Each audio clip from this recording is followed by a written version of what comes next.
ये घटना उत्तर प्रदेश झांसी जिले के कुमरिया गांव की है। सामने दिख रही महिला का नाम पूजा है। ये ग्वालियर में रहती थी। इनकी शादी ओरछा के एक आदमी के साथ हुई जिनका नाम रमेश है।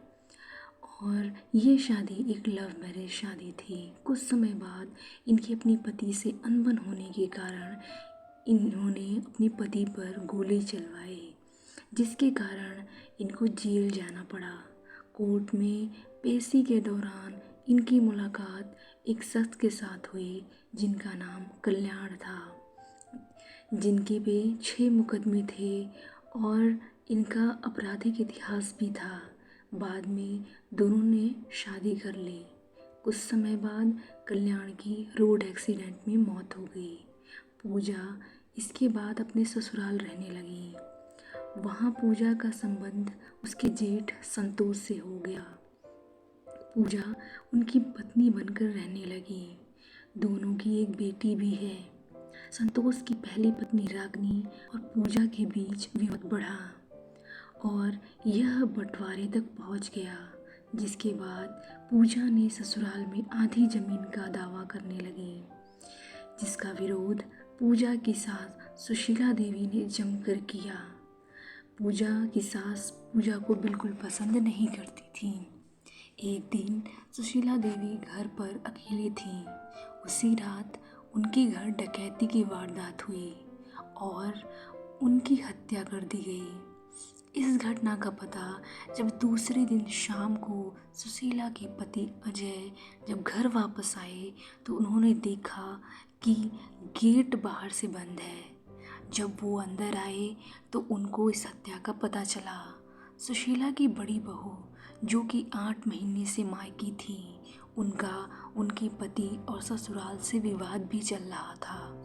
ऐसे में सुशीला के पति ने अपनी बड़ी बहू रागनी और उनके भाई के खिलाफ अपनी पत्नी की हत्या का केस दर्ज कराया।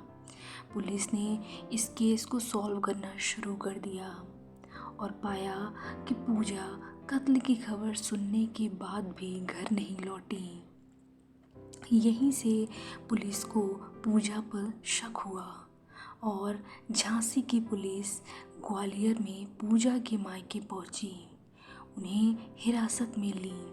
पहले तो उसने मानने से इनकार कर दिया, लेकिन पुलिस के सख्ती से पेश आने पर उसने बताया कि उसने अपनी बहन कामिनी और उसके बॉयफ्रेंड अनिल को सुपारी दी थी, जिसमें उन्होंने ये भी बताया कि उन्होंने कहा था कि 8 बीघा ज़मीन मिलेगी, जिसे बेचकर आधी पैसे देने का उसने वादा भी किया।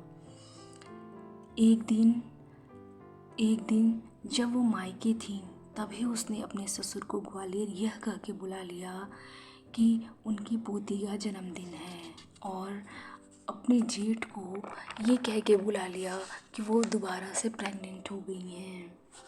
उसके बाद सुशीला देवी घर पर अकेली थी।